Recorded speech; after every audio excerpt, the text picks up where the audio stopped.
اس دنیا میں آنے سے پہلے بھی ہم ایک زندگی گزار آئے ہیں اور بدقسمتی سے اس کا تصور بہت کم لوگوں کو حاصل ہے، اور عہد حاضر کے جو ریشنلسٹ قسم کے اقلیت زدہ میں کہتا ہوں انہیں، یا اقلیت گزیدہ، اقلیت سے ڈسے ہوئے لوگ، وہ ان چیزوں سے اباع کرتے، دور بھاگتے ہیں۔ ہماری پہلی تخلیق ہوئی تھی عالم ارواح میں، الارواح جنود مجندہ، لشکروں کے لشکر تھے۔ آدم سے لے کر آخری انسان جو دنیا میں پیدا ہوگا قیامت تک، سب کی ارواح عالم ارواح میں پیدا کر دی گئی۔ وہاں عہد لیا گیا، الست بربکم قالوا بلا، کیا میں تمہارا رب نہیں ہوں، مالک نہیں ہوں؟ ہم سب نے عہد کیا تھا، کیوں نہیں؟ شہید نا، ہم گواہ۔ یہ عہد الست، اور ظاہر بات ہے کہ عہد جو ہوتا ہے جب تک انسان کو اپنی ذات کا شعور نہ ہو، خود شعوری نہ ہو۔ آپ دنیا میں معاہدہ کرتے ہیں تو کہتے ہیں کہ بقائمی ہوش و حواس میں یہ عہد کر رہا ہوں، معاہدہ کر رہا ہوں، تو ظاہر بات ہے کہ اس وقت ہم تھے اور ہوش و حواس کے ساتھ تھے، خود شعوری کے ساتھ تھے،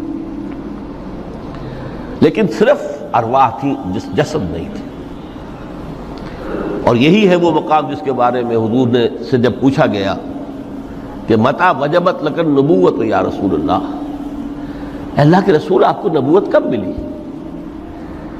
تو آپ نے فرمایا والآدم بین الماء والطین، ابھی آدم کا حیولہ جو ہے ابھی گارا گوندھ ہی رہا تھا، پانی اور گارے کے درمیان ہی تھے آدم، کہ میں اس وقت بھی نبی تھا۔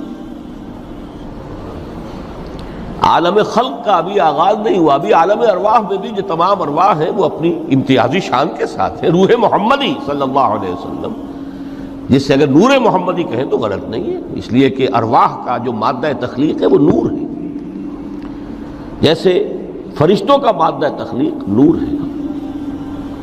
مسلم شریف میں حضرت عائشہ صدیقہ رضی اللہ تعالی عنہ سے روایت موجود ہے، اللہ نے فرشتوں کو نور سے پیدا کیا۔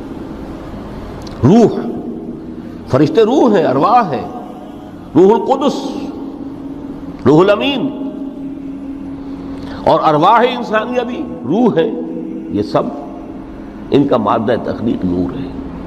اس وقت ہم پیدا کیے گئے، صرف ارواح کی شکل میں ہم سے عہد لیا گیا اور پھر سلا دیا گیا۔ یہ پہلی موت تھی جو ہم پر وارد ہوئی ہے اس دنیا میں آنے سے پہلے، اس لیے کہ سورہ مومن کی ایک آیت میں فرمایا گیا ہے کہ جہنم میں لوگ جو ہیں فریاد کریں گے، ربنا امتنا اثنتین واحییتنا اثنتین فاعترفنا بذنوبنا فہل الی خروج من سبیل۔ اے اللہ، تو نے ہمیں 2 مرتبہ مارا، 2 مرتبہ زندہ کیا، تو اب ایک مرتبہ اور صحیح، کہ یہاں سے نکلنے کا بھی کوئی راستہ ہے کہ نہیں؟ اتنے مراحل سے تو ہمیں لے کر آیا ہے، ایک مرحلہ اور سی۔ تو یہ 2 موتیں کون سی ہیں؟ پہلی موت وہ تھی جب ارواح کو موت کی نیند سلا دیا گیا۔ پھر عالم خلق، جسے آج سائنٹسٹ کہتے ہیں، جس کا نقطۂ آغاز ہے بگ بینگ، عالم ارواح اس سے پہلے کی شے ہے، اس تک سائنس نہیں پہنچ سکتی، وہ سائنس سے ماوراء ہے۔ لیکن جہاں سے سائنس شروع ہوتی ہے وہ عالم خلق کا آغاز ہے، بگ بینگ سے۔ وہ پھر مختلف مراحل، تنزل کے مراحل بھی آئے، ارتقاء کا مرحلہ بھی آیا، تفصیل میں جانے کا موقع نہیں ہے۔ بہت سے تنزلات کے مراحل اور بہت سے ارتقاء کے مراحل طے کر کے آدم تیار ہوا ہے۔ حضرت بیدل نے رحمت اللہ علیہ بہت خوبصورت شعر کہا ہے، ہر 2 عالم خاک شد تا بست نقش آدمی، اے بہار نیستی از قدر خود ہوشیار باش۔ یہ پوری جو بھی کائنات کا جو سلسلہ شروع ہوا، بگ بینگ، اور بہت بڑے بڑے جو ناری کرے تھے جن کی کہ حرارت کا جب تذکرہ کرتے ہیں سائنسدان تو ٹریلینز اینڈ ٹریلینز آف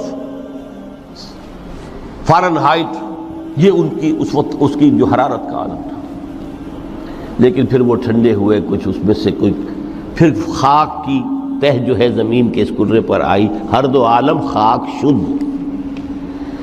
یہاں سے اب آدم کا حیولہ تیار ہوا، تا بست نقش آدمی، اس کے بعد ارتقائی مراحل ہیں، اور پھر آدم کی وہ روح جو کولڈ سٹوریج میں تھی جب وہ لا کر پھونکی گئی ہے، جسد آدم جو ہے وہ مسجود نہیں تھا، مسجود تو تب بنا ہے جبکہ اس میں روح آدم وہ لا کر پھونک دی گئی۔ فَإِذَا سَوَّيْتُهُ وَنَفَخْتُ فِيهِ مِن رُوحِي فَقَعُوا لَهُ سَاجِدِينَ۔ یہاں سے حیات دنیاوی کا آغاز ہو گیا۔ پھر وہ سلسلہ تناسل ہے، آدم اور حوا کی نسل میں سے ہر بچہ 4 ماہ کے بعد جب اس کا ایک حیولہ رحم مادر میں تیار ہو جاتا ہے، حدیث ہے متفق علیہ عبداللہ ابن مسعود سے رضی اللہ تعالی عنہ، اور جس کے اندر آغاز میں وہ کہتے ہیں کہ حضور نے ہمیں یہ بتایا وَهُوَ الصادق المصدوق، دیکھنا تم کہیں شک میں نہ پڑ جانا، محمد کون ہے؟ الصادق المصدوق، جو سچے ہیں، جن کی سچائی کی اللہ گواہی دیتا ہے،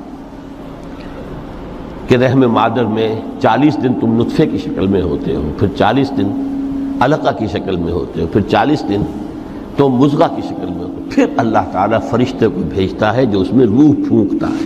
وہی عمل جو آدم کے جسد حیولہ کے ساتھ ہوا تھا، ہر ابن آدم اور بنت آدم کے لیے وہی عمل ہے کہ جو رحم مادر میں 4 مہینے کے بعد دہرایا جاتا ہے۔ یہاں سے حیات دنیاوی شروع ہوئی، پھر موت، یہ دوسری موت ہے۔ اب پہلی موت تو وہ تھی، لیکن دوسری موت یہاں سیپریشن ہو جائے گی۔ جو زمین سے آیا تھا تخلیقی مادہ، وہ جسم میں گیا، جسم زمین میں گیا، گل سڑ کر ختم ہوا۔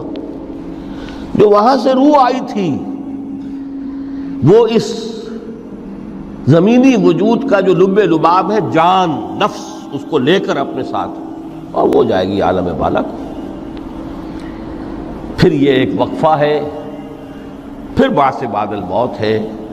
تو احیاء بھی 2 ہو گئے، ایک مرتبہ پہلی موت کے بعد زندہ کیا اس عالم میں، آنکھ کھلی اس عالم میں ہماری، یہ پہلا احیاء تھا۔ کیف تکفرون باللہ وکنتم امواتا فاحیاکم ثم یمیتکم ثم یحییکم ثم الیہ ترجعون۔ دوسرا احیاء وہ ہوگا قیامت کے دن، بعث بعد الموت، اور پھر اس کے بعد وہ زندگی ابدی زندگی ہے، ہمیشہ کی۔ یہ تصور سامنے رکھیے۔ تو یہ جو تھوڑا سا وقفہ، یہ تو زندگی بہت طویل ہے، تو اسے پیمانہ امروز و فردا سے نہ ناپ، جاویداں پیہم دماں، ہر دم جواں ہے زندگی۔